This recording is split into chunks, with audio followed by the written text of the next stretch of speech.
digital techniques in England, France, Germany, Netherlands, and the U.S. He was director of the Commercial Television Satellite Engineering Division of Pinzone Communications in Cleveland, Ohio. He's presently working as a consultant with Hewlett-Packard.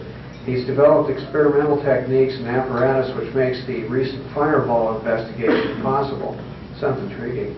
Dr. James Coram has a BSEE from the University of Lowell, 1965, an MSEE, Ohio State, 67, and a PhD in electrical engineering from Ohio State, 1974.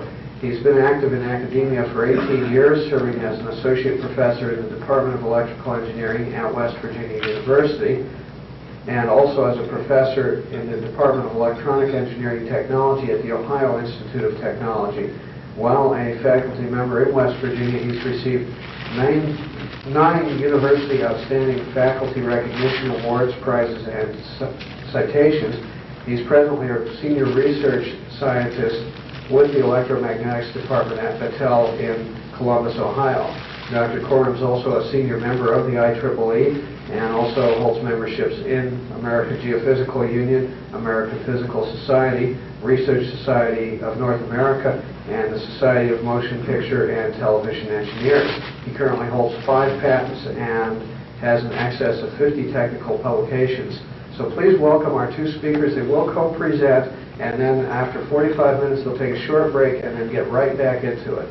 So please welcome Kenneth and Dr. James Coram.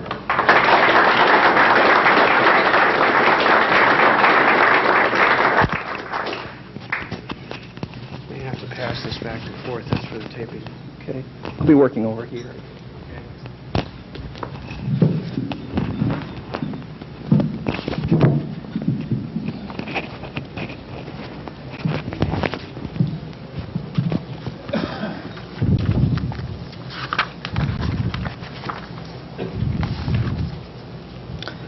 Let's see.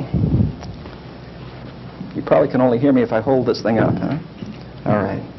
If at 8 o'clock in the morning my voice will wander off, and if for some reason or other I get too quiet, you can't hear me anymore, wave at me or something, and I'll try to speak up again. Let's see.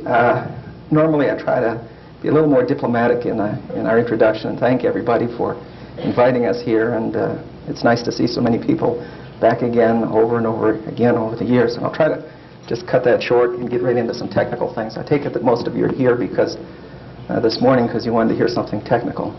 The 2 papers that we submitted, the first one is on, I think we were able to do it without any equations. We drew lots of pictures though. And it's on, let me say, Tesla coil engineering. The second paper is on the ball lightning experiments that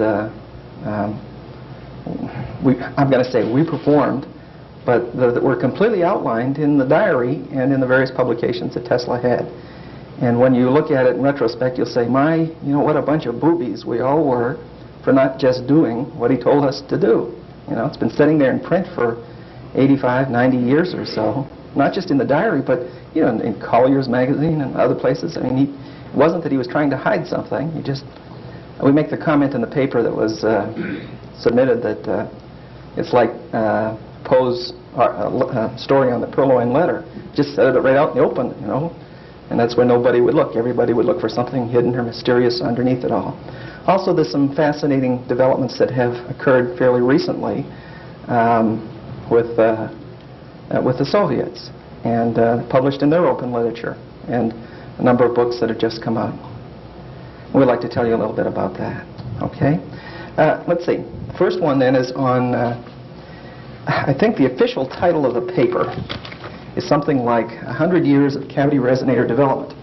And cavity resonators, microwave ovens, microwave electronics as we know it today, really develops. You can trace it right on back to the work that Tesla did in the early 1890s. It's amazing that I taught microwave engineering, both undergraduate and graduate courses for a good many years.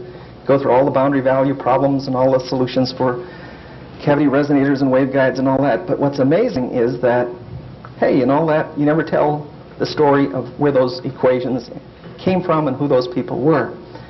And the remarkable thing is let me say, the fingerprints of Tesla's work right on through up to the development of distributed circuits and cavity resonators and microwave ovens and particle accelerators that we have today. Okay?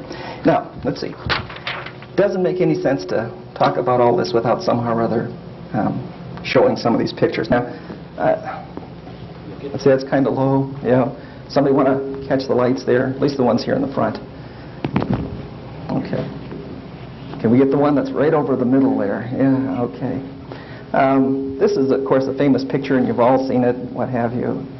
But there's something thrilling about this site, and it certainly is a shrine for electrical engineering, electrical science. You know, physical things come and go, they pass away. But ideas and concepts that are real, all right? A lot of people have wrong ideas, but I mean, people that are on the right path have ideas, and those things are eternal. They don't change. And Tesla made comments about that several times. And we should mention a little bit about some of the people that were here. Of course, Fritz Lowenstein, that was Tesla's technician here, was the first vice president of the IRE when it was first formed.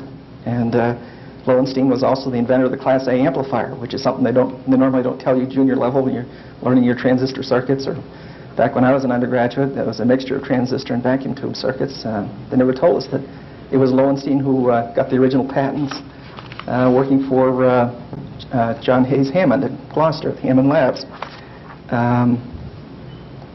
He was also the inventor of the shaped capacitor, you know, so that you could tune and get something that would be, say, linear in frequency. Tesla, by the way, I don't know why it's not commonly advertised, but in 1891, Alexander Graham Bell was president of the American Institute of Electrical Engineers, and during that year, Tesla was elected as vice president of the AIEE and served a 2-year term along with A.E. Kennelly, who's famous with Heaviside as the discoverer of the Kennelly Heaviside layer. As I say, Tesla was vice president of what's now the IEEE for 2 years. And a lot of people in the IEEE and the history committees don't seem to realize that amazing thing, that they forget the past, even though they're supposed to be authorities on it. Picture, of course, a lot of these were taken by moonlight by Dixon Alley, who's the photographer that... Now, a lot of you have come to this symposium, and I think it was in the '84 symposium where somebody did a marvelous piece of work and located the original site. It's at the corner of Foote and Kiowa Streets. And all of you should make a trek over there and stand on this site and look and see the mountains in the distance. And if you take the diary, you can look in the other direction, see the printer's home and so forth. But also in the background, you can see where there was a lake. And if you've got a rental car or a map of Colorado Springs, you can see Prospect Lake, which shows up in some of these pictures in the background. You can see where there's ice on the lake. Well, where did RF start? Some of you will recognize some of these from previous years, but that's okay. I have to start at the beginning and come forward to the circuitry that we'll be dealing with. RLC circuits, the second order, yeah, we want at the top. Start with Lord Kelvin. He's the first guy to introduce the discharge of a Leyden jar into an inductor. It's a lump circuit. Dies as e to the minus alpha t. It's a viscous damping for mechanical engineers. Actually, I think I've got a little quote on there from, or a comment to John Stone. Stone points out that the analysis by Lord Kelvin was not accurate for spark discharged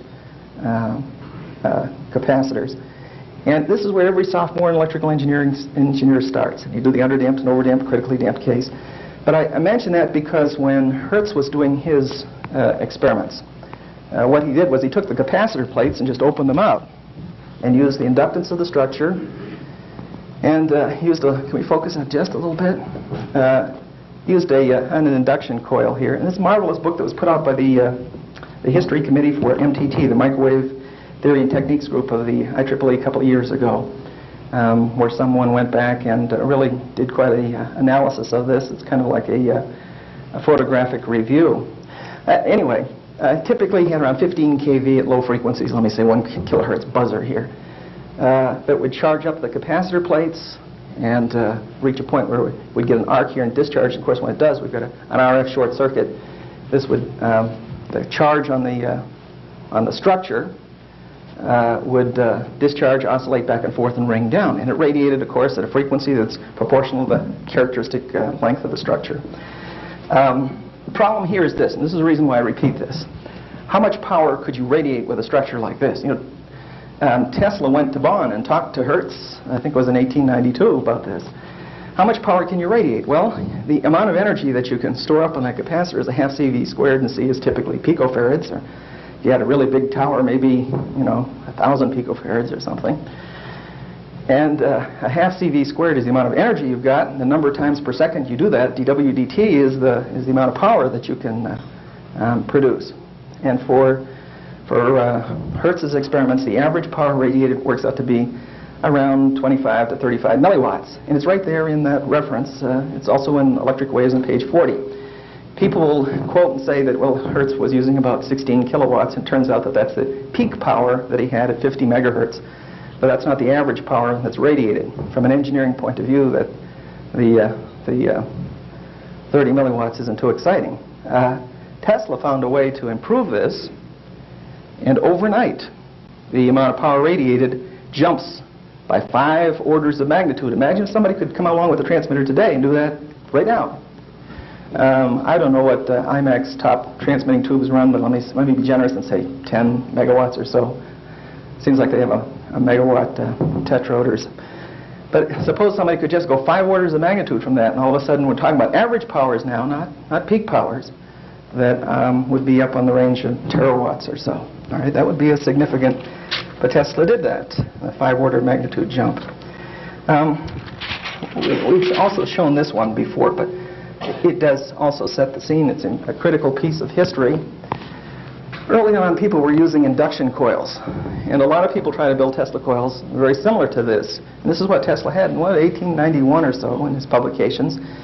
And engineers call this coupled coil transformer, and depending upon the coupling, E2 equals NE1, where N is the turns ratio, and people try to build Tesla coils that way. And we'll show you where even some of the big boys tried to build Tesla coils that way, and it's about the craziest thing you could do because they don't operate that way. And all you get for your troubles is losses. All right? We'll show you where Bright and Tove and Hafstad built one that way. And it's no wonder they went to Van de Graaff machines, because what they had was nonsense. It's probably one of the poorest design machines that you or I could ever see. All right? It's documented very well, so we can see the mistakes that they made. But Tesla's marvelous discovery was to move the energy storage device from the antenna side, use a couple coils, and move the energy storage device over onto the primary side. And that's got to be one of the major advances in the development of civilization. All right? A very simple idea. I shouldn't say it's simple. It's deceptively simple. It looks real simple. When you do some of the analysis, you find it's a little more complicated. It's no wonder Tesla didn't try to attempt a lot of the mathematical analysis. A lot of the mathematical analysis wasn't available, in fact, until the late 40s and early 50s. He also discovered the importance of spark, the duration of the spark control. Many people build machines, giant machines, and they get little sparks. You know, and the whole problem is they're not controlling this spark duration. And if you examine the sequence of patents that Tesla has in the 1890s, he stops and spends several years developing rotary brakes for the purpose of spark control. Let's see. This is an important improvement, also very important to Tesla. This version down here is the version that most people see today when they talk about Tesla coils or Tesla coil circuits that they're going to build. Normally it's turned around, but this is from a drawing that Tesla had in a report that he gave in 1898. What's going on here, of course, and you've heard this several times already in the past few meetings, is that we've got a low-frequency power mains here that will basically, at low frequencies, say at 60 hertz, this primary has, you know, it's only a few microhenries, so it has 0 reactance, and basically what happens is we just charge these capacitor plates up until we reach the breakdown of this gap. That's really a simplified way to describe it, but when this breaks down, we have a plasma conducting across here. It's like somebody closed a switch, and this is then an oscillator, right? Just like we had with Lord Kelvin's stuff. And when it oscillates, if this is a tuned circuit, we'll get magnetic coupling between the two, and there's an exchange of energy oscillating back and forth between the two, and energy will go over into the secondary. Things will happen, and you'll build up to a fairly high voltage on the secondary. All right? We'll have a whole lot more to say about that as the hour goes by. This version is shown in the diary. It's of interest for several reasons. First, Tesla takes this resonator and puts it over here a little bit further. And this part here is a lumped circuit, sinusoidal, it's a damped sinusoidal, master oscillator. All right? This is not a Tesla coil per se. The voltage rise here is not by standing waves. It's a lump circuit, obeys lump circuit analysis. You can verify that in the lab yourself. And today we could take all that and remove it and bring in a 250 kilowatt Continental AM power transmitter, you know, and plug it into this thing and get the same results that Tesla got. Okay. All right, that's all I want to say about that. It's taken longer than I wanted to set the stage. I guess I do have one more little thing, and this is from I think this appeared in both our books on the vacuum tube Tesla coils, and also the one on the computer program we wrote. Let me mention something about that. We wrote that program several years ago. I think it was in '85 when the traveling wave aspect of Tesla coils occurred to us. By the way, it had occurred to others before that we didn't know about, but you have to struggle and find these things out yourself. I think it was in the '86 symposium we came all excited and told everybody about it, you know. And I think maybe there were 1 or 2 people who understood what we were talking about. And so we said, all right, well, look, what we need to do is take all that mathematics and all the Smith charts and all that stuff.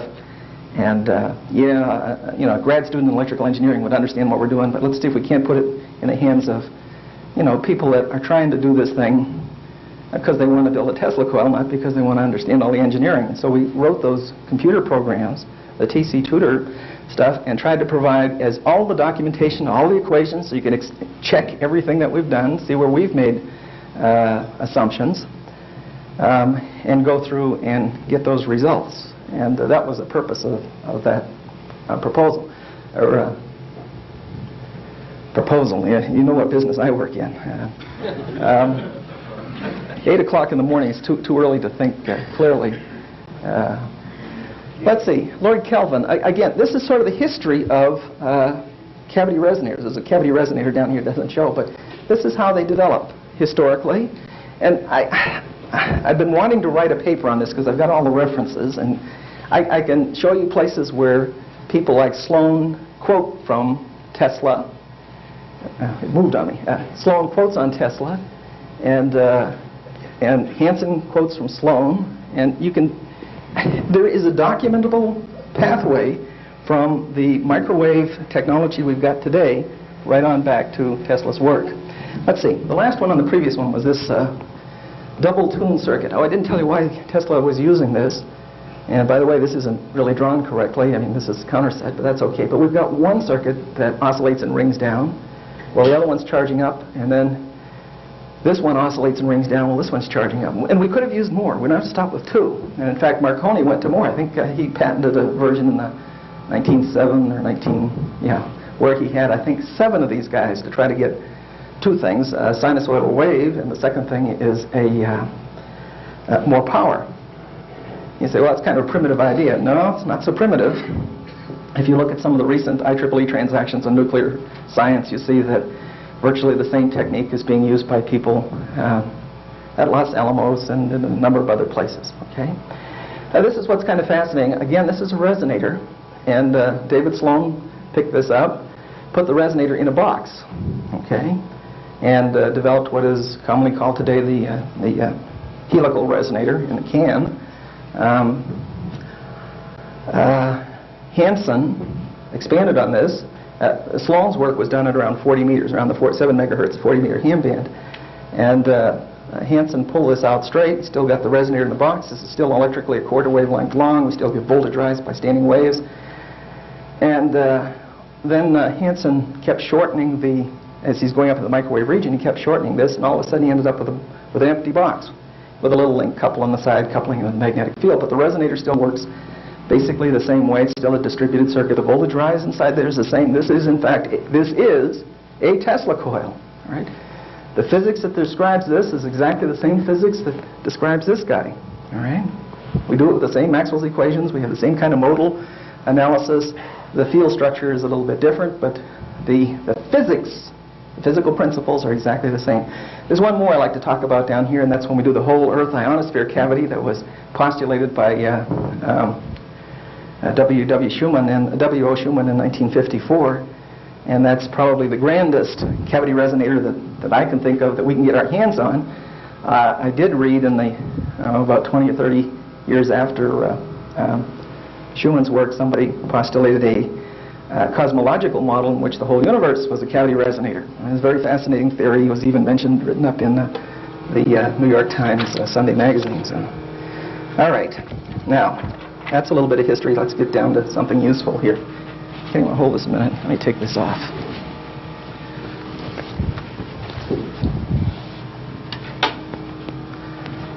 Okay. This is a standard Tesla coil. You've all seen these. You couldn't have walked in the door if you haven't seen something like this. And let me mention the following, what's going to happen here before we go into the actual drawings that describe the currents and so forth. Again, we're going to charge up this primary. There's only a few turns, and 60 hertz. It's low reactance, so that low impedance, so that the whole voltage will basically, a very small voltage drop here. The whole 60 hertz will appear here, and we'll get a conducting short here at RF, and we've got an oscillator that will drive this guy over here. Now, that circuit on the right cannot be treated in this version by lump circuit analysis during the whole operation of this structure.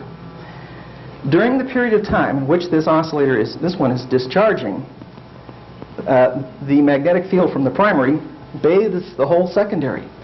And the whole secondary is just being bathed in the magnetic field of the primary, and energy oscillates back and forth between the two. There's a marvelous little homework problem in the back of Raymond Wenery, a traditional book going back to the 40s that we used to use for one of the undergraduate microwaves courses, and it tells you that helices behave two different ways. If they're bathed in an external field, the disturbance that you'll get at the terminals of the helix obeys one set of equations, and yet if you drive it another way, you get a slow wave effect, and the velocity of propagation along the structure is a whole lot different from the previous way. Now, what's going to happen is this. We'll end up with a lot of energy over here, bathing this resonator, and then the spark will break. Now, when it breaks, the impedance in the primary is very, very high. And so that energy can't come back to the primary. But it's distributed over the whole structure. And over a period of time, which we call the coherence time for the resonator, it's different from the fill time for a cavity resonator. That corresponds to a sinusoidally driven resonator. But over a period of time called the coherence time, it's very simple, similar to optical coherence, and it has to do with a fundamental reciprocity relation in Fourier analysis. During that period of time, standing waves will build up to a peak, and then the whole thing will ring down. And you can actually see this if you've got an oscilloscope, and we'll show you some of the waveforms here in a little while. Now, it's that building up to a peak time that's important. And by the way, it's during that latter period of time that this coil behaves exactly the same way as an extra coil. And this is an extra coil during that period of time. It's a secondary during the period of time when we've got the two mutually bathed. All right. Since that thing is a resonator, the voltage distribution builds up on any resonator. You've all seen resonators in the bathtub. You can sit there and splash water back and forth and build up they call them Vmaxes and Vmims in there and get standing waves. When you first start splashing, you'll get traveling waves. And as the waves travel back and forth, they'll begin to interfere, and just like in optics, cause a diffraction pattern. And the interference pattern builds up to Vmaxes and Vmins, and the position of the nodes will stay in the same places, and the voltages will slosh up and down. The Vmins are where the RMS value is the minimum, and the Vmax is where the RMS value is the maximum, either positive or negative without sloshing. Yeah. Here's a curve from a recently published Russian book. I don't know if you can read Russian. The thing on the left you recognize is just a, this is the book called Industrial Accelerators by Abramian at Abramian at, he's now at the Institute for High Temperatures in Moscow. This thing on the left is just a standard Marx generator. By the way, Tesla patented the Marx generator in 1897. All right? The language is described. I think the Marx got his patent on it in, I believe, 1924. So, and apparently the Germans don't read or weren't reading English American patents at that time. But this very structure is described in a 1897 patent. The language, I think there's only like 2 or 3 claims in that patent that describe this thing exactly. I'm not talking about that one today. Here's the resonator that Abramian has, and notice this is the voltage distribution. And, I don't read Russian, but I've got a number of friends that do. And the language down here basically says the thing on the right shows the voltage standing wave.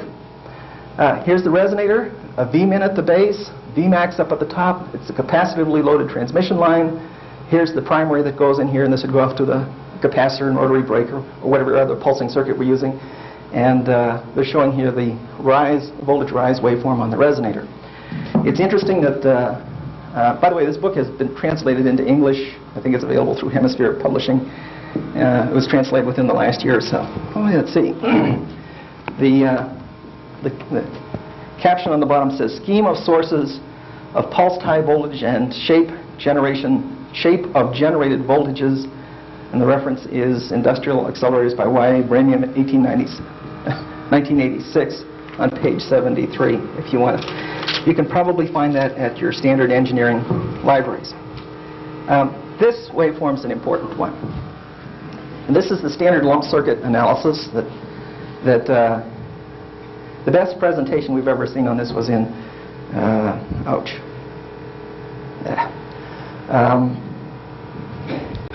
Static Electricity and Magnetism by,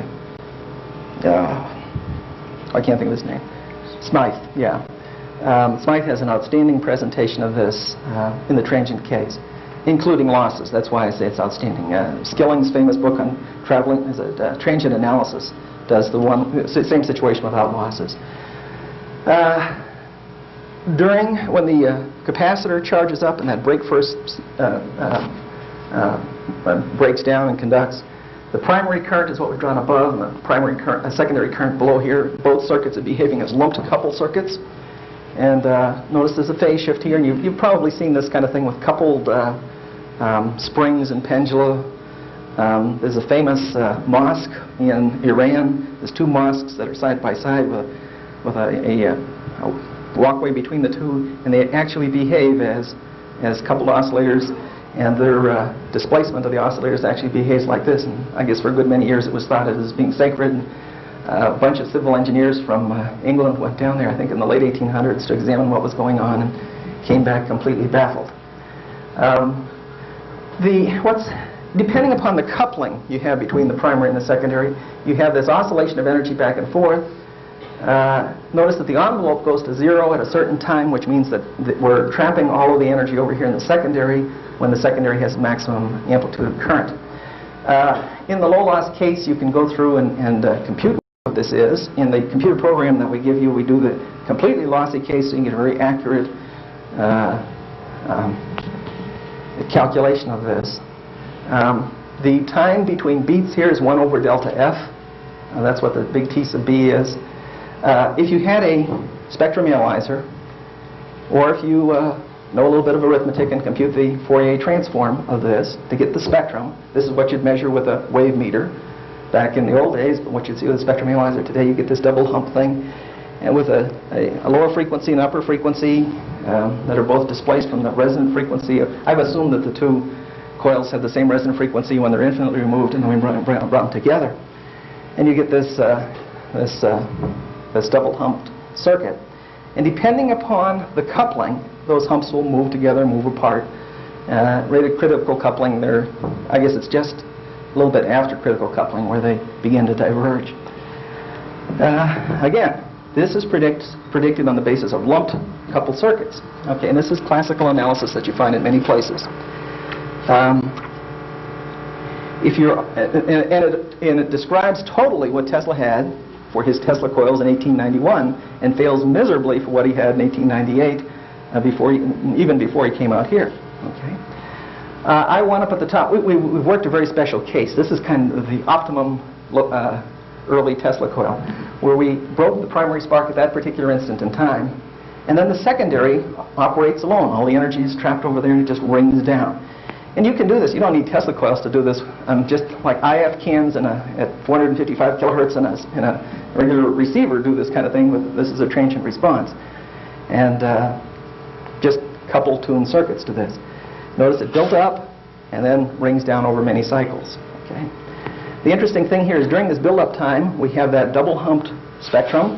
And then after it breaks, when it rings down, if you took the Fourier transform of this part, or look at it on a spectrum analyzer, you'll see a very sharp line. It's a Lorentzian profile, for those of you that are atomic physicists, for this kind of structure with the viscous damping.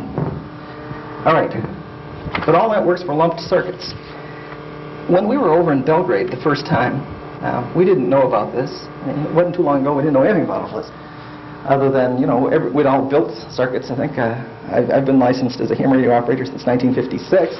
I think it was 54 when Cosson and the other fellow came out with that article on vacuum tube Tesla coils that appeared in radio, TV, or whatever it was called back then.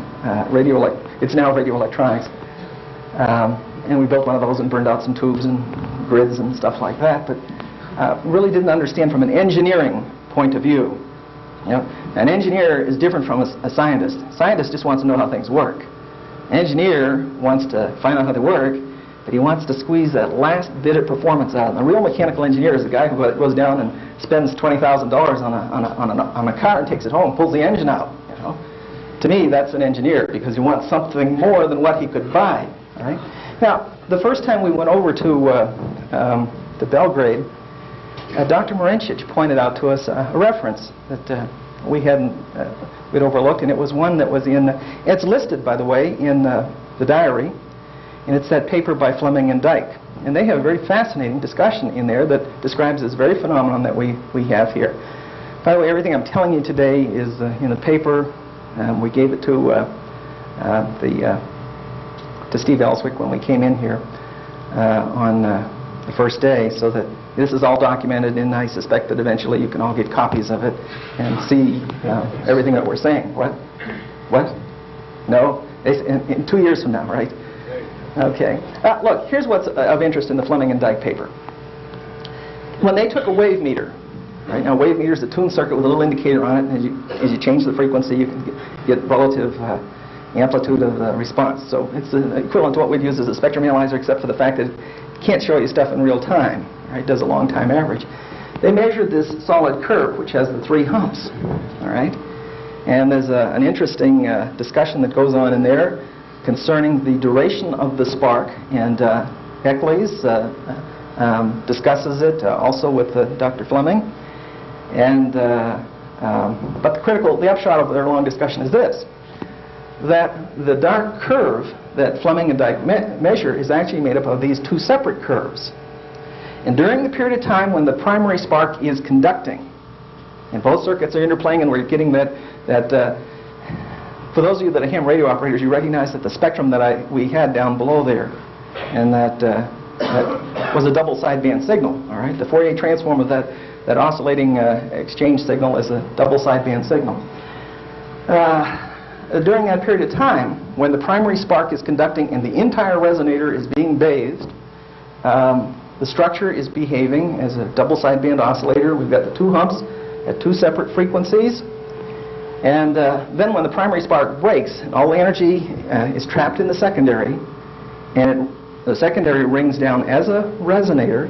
All we get is this middle curve, and that's all there is. All right.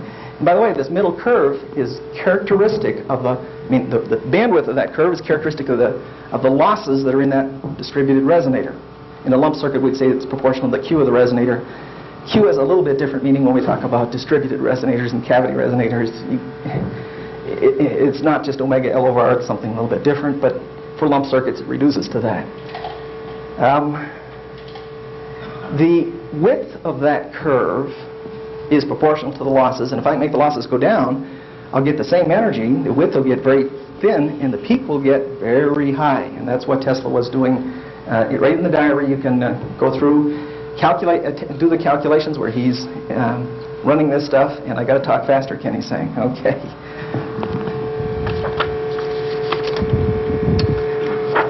Now, here's something that is very exciting, all right, that Fleming and Dike missed. I'm showing VC2 here, all right. That's the voltage on the top of the ball or the toroid or whatever you have. We've got two separate instances of time. Up until at this particular instant in time, the primary spark is conducting, and we've got the interplay of currents back and forth between the primary and secondary. And right at this instant in time is when the primary spark breaks.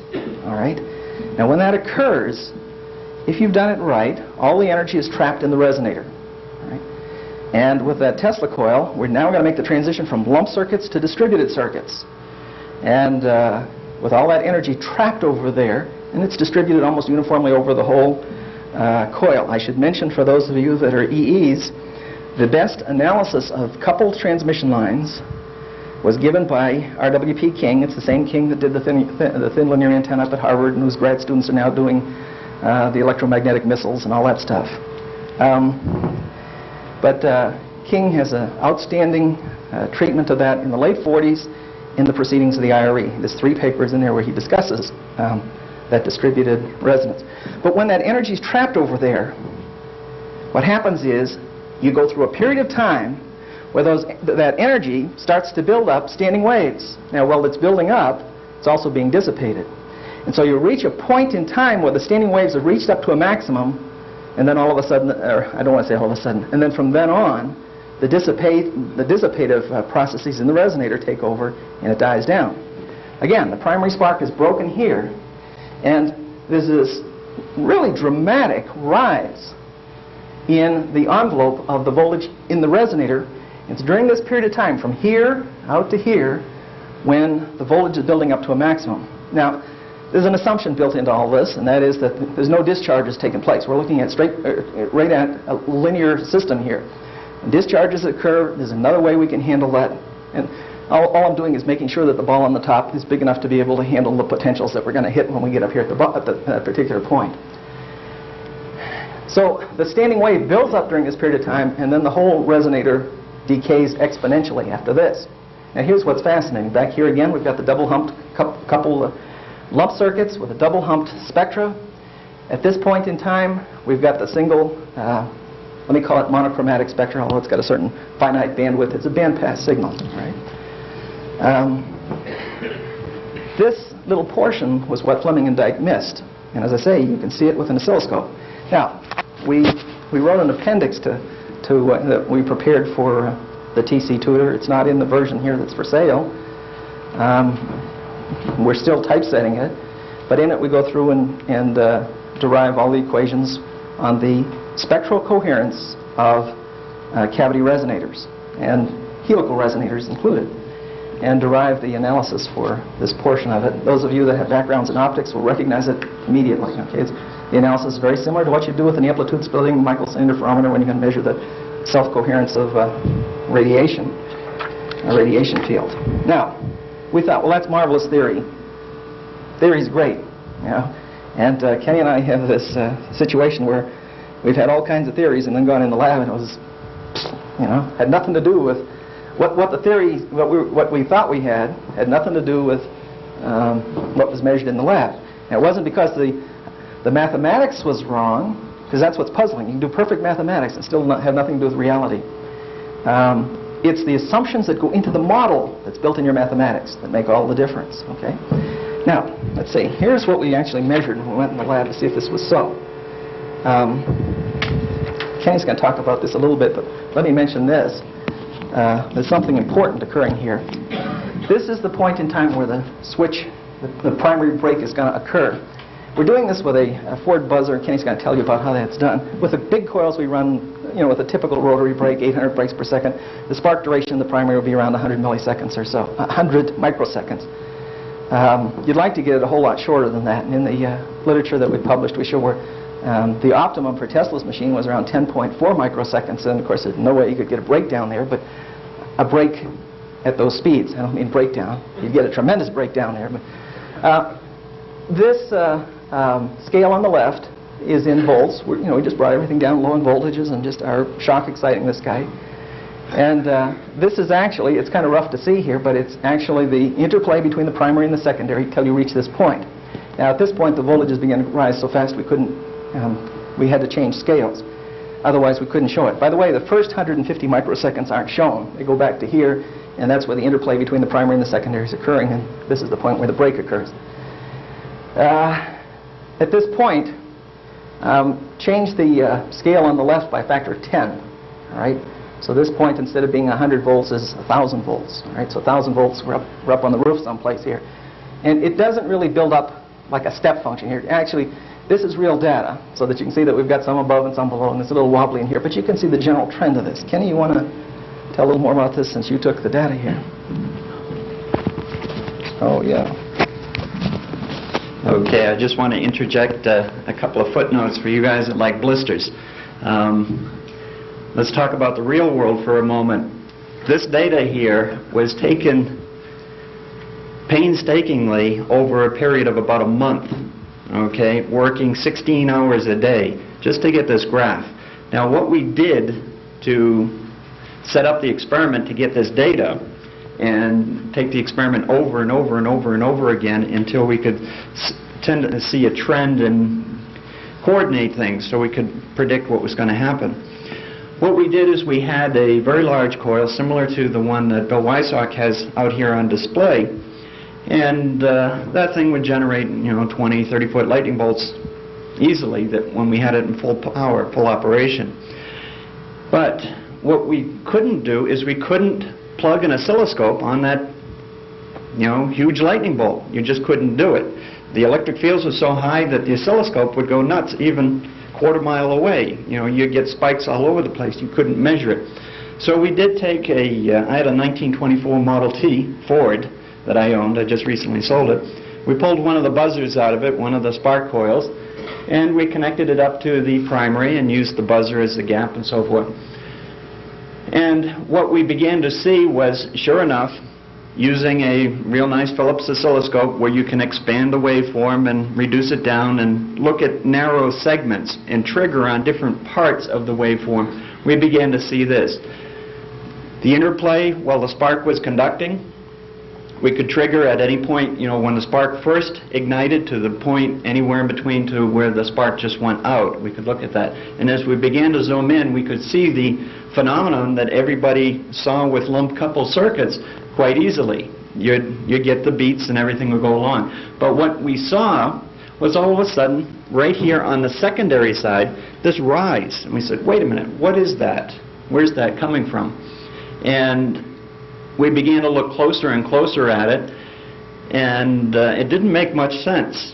We were saying, well, maybe the oscilloscope's going nuts, even running just a couple of kV off the top of this big coil that we had. So we began to do the experiments over and over and over again, and this graph is what resulted. For you Macintosh lovers, this was drawn on a Macintosh, so we used one of their graph programs. But this time where it's rising up was very interesting to us. When we started looking at other coils that we had small coils, tabletop coils, we had big coils, we had coils that ranged all the way up to 100 megahertz or so. And we began to look at this time, and they were different on every coil. We said, what's going on? What is that? What's taking place on the secondary in here as it builds up right after the spark extinguishes? And we found that we could modify that time in there by essentially changing the Q of the coil. Okay, if we had a very low Q, we would see that time change. If we had a very high Q, we'd see it switch the other way. And what we did is, as we began to play around with that, we began to see certain phenomena take place, and that leads into the ball lightning stuff or the fireball stuff. We got to be careful because We don't want to call it ball lightning just yet. It's got characteristics of natural ball lightning, okay?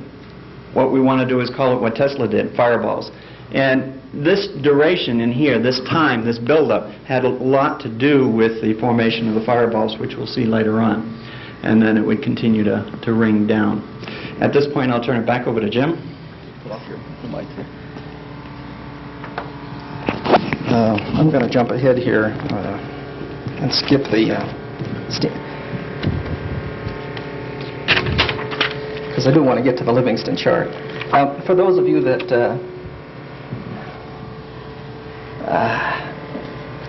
this is from Born and Wolf, and it has to do with the interference of partially coherent waves. And what I want to mention is if I've got fully coherent waves, so you guys that are operating monochromatic, completely coherent, I can get pretty good interference patterns. If it's only partially coherent, if it's completely incoherent, even though it's monochromatic, I'll get no interference. All right. The same thing occurs on during that build-up time on a Tesla coil, and we discussed that in other things, other places.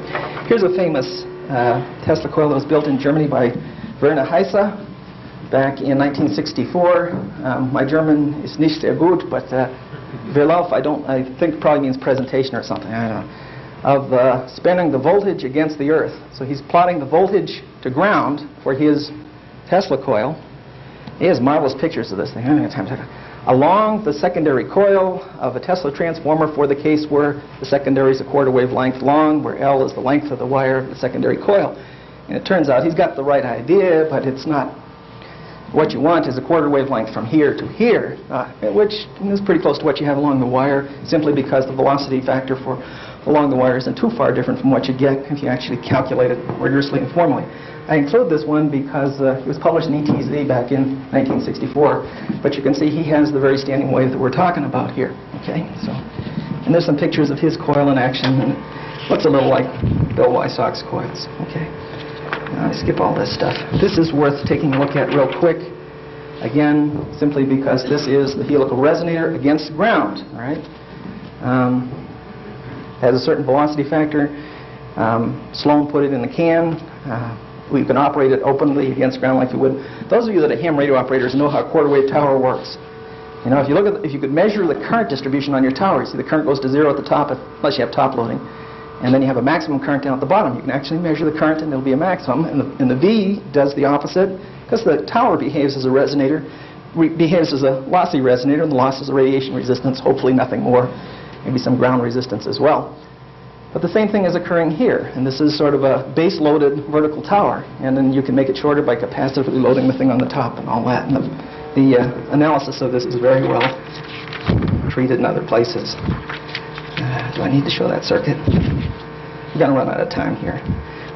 We go through in several places and show you how you can treat this on Smith charts. I don't want to stop and talk about that. Let me talk about some coils that people have built. This one, Mysovsky in the Soviet Union. This is a marvelous paper that was published in 1976, I believe, by Grenberg in Soviet Physics with Specky. For those of you that can read Russian, Kenny and I have an article on ball lightning that was published in the April issue in Russian in Soviet Physics with Specky. Last summer, I had a gallbladder attack and was flat on my back for a while.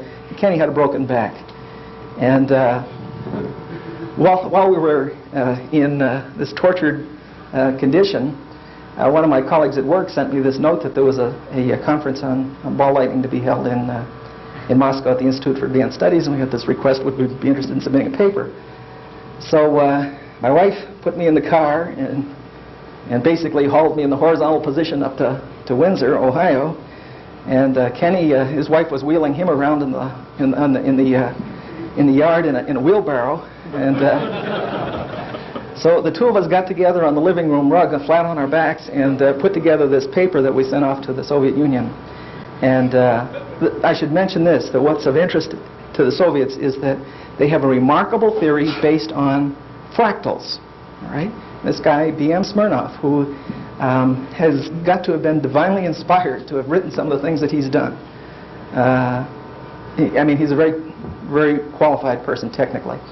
but had a tremendous amount of insight and saw how you could use Mandelbrot's fractal theory to describe some of the things that are going on with ball lightning. We'll talk about that next hour. But Grenberg, this guy Mazovsky back in the 20s was interested in building relativistic electron beam accelerators. Now this is 10 years before Ernest Lawrence and so forth over here. And really what we've got here, here's a primary going around this guy. He's got it encased in a can that's grounded. Here's the secondary resonator in there.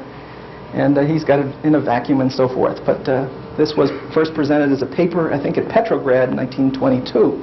And you recognize that, again, he's where Tesla was in 1896.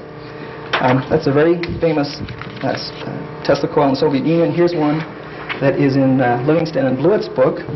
And this was the one built by David Sloan. I'm not sure if he's still alive. I came across somebody while I was at Los Alamos at an ultra-wideband radar symposium back in March who worked with David Sloan for a number of years. These are real people. Sloan built a 7 megahertz oscillator up there. And where did I put that little antenna? There it is. Gave me at the APS symposium. This is a primary. We've got a monochromatic signal generator here, so I could take that away and put any oscillator I want here. It's he's running Class C. I forget how much power he was running. Let me think. Oh, the number. This is reported in that 1935 article by Sloan in Physical Review. But again, this is the extra coil standing there as a resonator, and he built it up to about 800 kV or so. His purpose was for making X-rays. In the book we mentioned, in the paper that goes with this, we mentioned that Sloan's advisor. His mother was very sick and had cancer, and so Sloan built this thing to make X-rays and used it on his advisor's mother. Boy, that would have been a marvelous thing to do. I'd have loved to use it on my advisor occasionally. And she was the first one to be successfully treated with X-rays for stopping cancerous growth. His advisor, by the way, was the Nobel laureate Ernest O. Lawrence, okay, E.O. Lawrence. This is of interest because this is a famous Tesla coil. It's the one that was built by Hafstad and Tove and those guys in the late 1920s. They used 7,000 turns of number 40 copper wire, which has if you get TCBA News, which if you have any interest in Tesla coils, you must get a hold of Harry Goldman, buy every one that he's ever published all the way back, because those are certainly collector's items. Somebody sent in something that was very similar to this. The guy, I think, had built like a 10-foot coil and wound it with number 40 gauge copper wire and had 10 million turns on there and was wondering why it didn't work. And I think Harry's comment with tongue-in-cheek was something to the effect that I've never been stumped before, but you totally baffled me on this one. What's happening here again is that for the frequency these guys were at, and I forget which it is because it's mentioned in the Physical Review article. It's the lead-off article, I think, in 1930.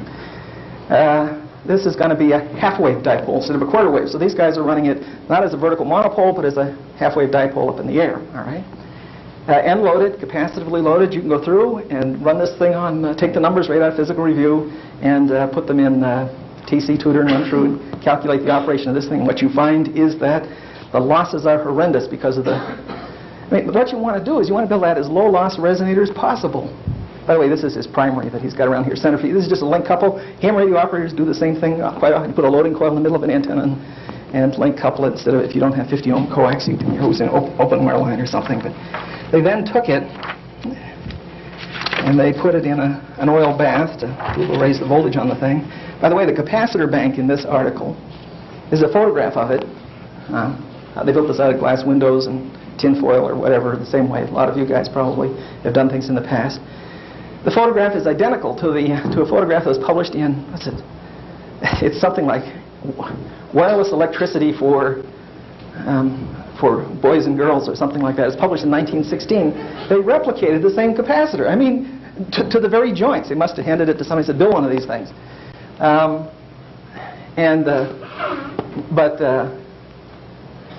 Again, this has got to be one of the poorest designs that we have ever seen for Tesla coils. And you'll say, well, what would you do if it made it better? Got rid of that 40 gauge copper wire and made it half-inch diameter copper tubing or something. I mean, you want to keep the losses down. use a Litz wire. Litz wire, again, was invented by Tesla. So I think there was a question on that yesterday. And the Germans picked up on it. That'll keep your RF losses low as long as your frequency's below 500 kilohertz or so. Above that, Litz wire doesn't work so much. A very poor design. These guys, by the way, wrote the article that eventually they said, well, we just couldn't use Tesla coils.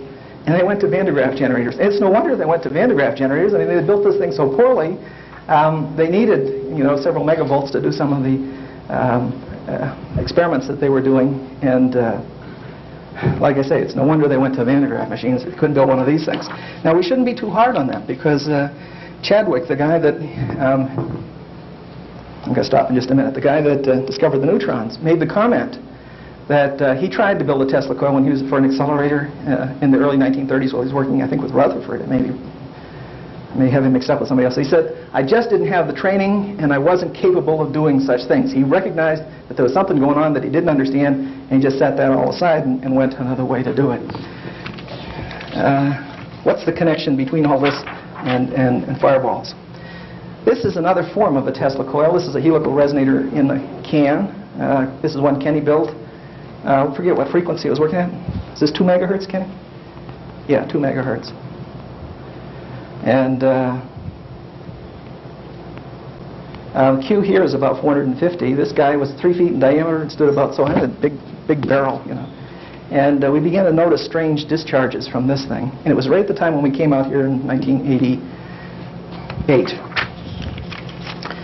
And at that point in time, we were also reading this thing that it was in July, I think, of '88 that Harry Goldman had published this statement in an article called Tesla Tries to Prevent World War II.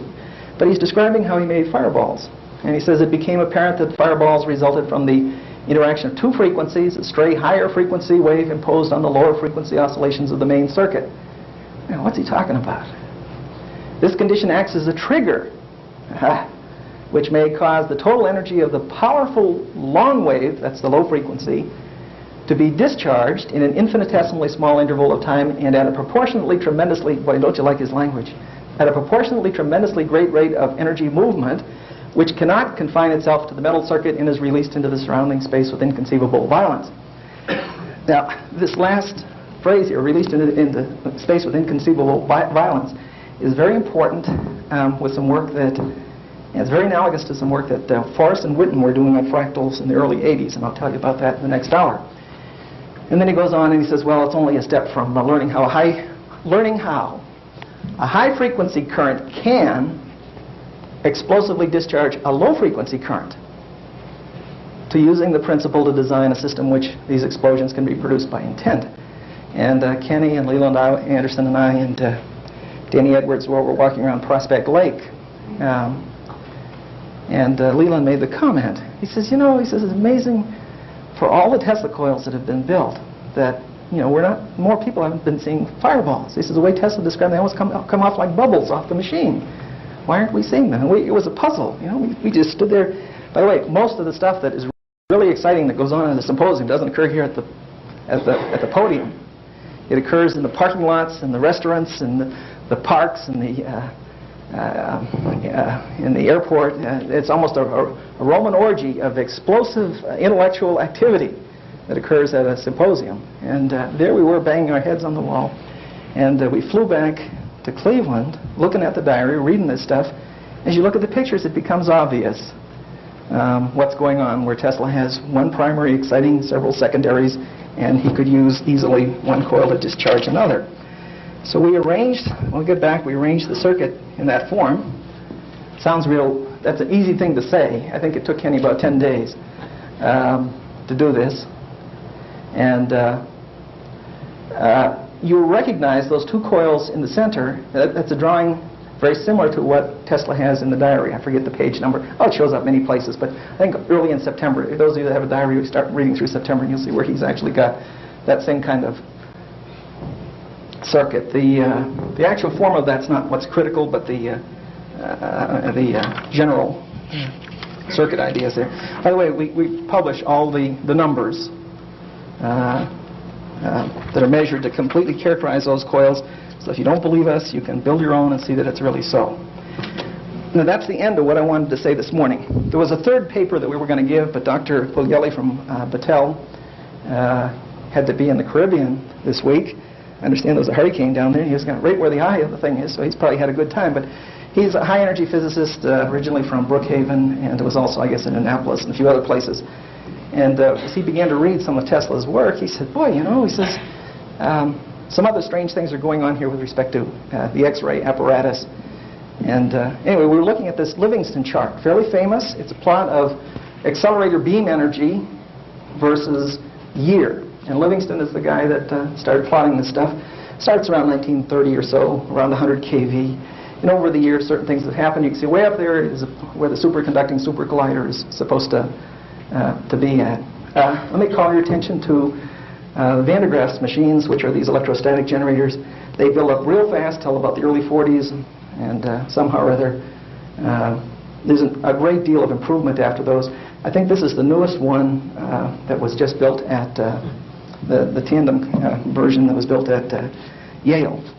Now, what struck me as I looked at this was, hey, if I plotted on here Tesla's published, the energy is measured here in electron volts, and this is actually volts for Van de Graaff. So if I did the same thing as you do for Van de Graaff, these aren't real volts, by the way, all right? This is probably about the limit of where real volts stop. These other things are kinetic equivalent volts, all right? I don't have time to talk about that. But if I plot just like we do for Van de Graaff generator, where would Tesla's published data fall on this thing? And the thing that struck me was this.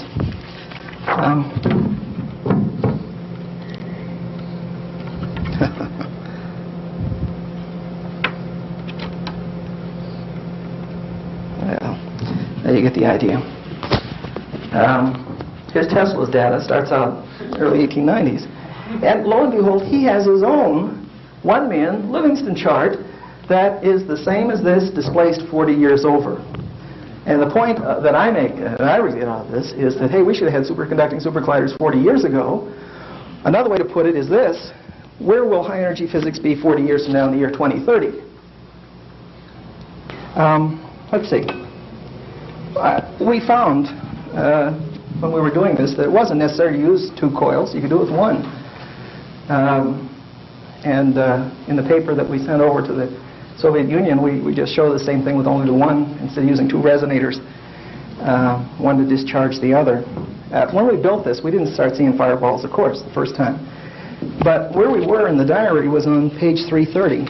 And there's a paragraph in there that says, where Tesla's writing and describing this stuff. He describes it in about 4 or 5 different places in there. But he says, as already noted, a streamer will show sometimes one or more points of great luminosity. And what we found out was that we got an arc between these two guys. There'd be places where there'd be a hot spot in the middle, great luminosity. That's fairly common. A lot of you guys have probably seen it also with your own machines. But what occurred to us was, he says, in this instance, here described, the streamers were very powerful, and the spots, when they appeared, were about an inch or possibly more in diameter, actual fireballs. So in one sentence, he's talking about these hot spots. In the next sentence, he's got fireballs. So we knew we were within a sentence of where he was at. One can barely note a small luminous patch on the streamers. And you'll see some of these slides we're about to show where you can see the bright patch. At least I think you can see them.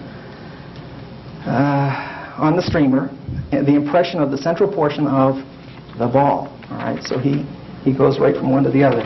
By the way, when we were doing this experiments, it was in mid-August of 1988, just after the symposium, and by October or so, we felt like, well, hey, what else can we do with this stuff? And that's when we said, well, can we make them go through windows? People talk about them going through windows, you know. And so Kenny got a piece of glass, set it up there, and this is just to orient you, so when you see the slide, you'll see what we're talking about.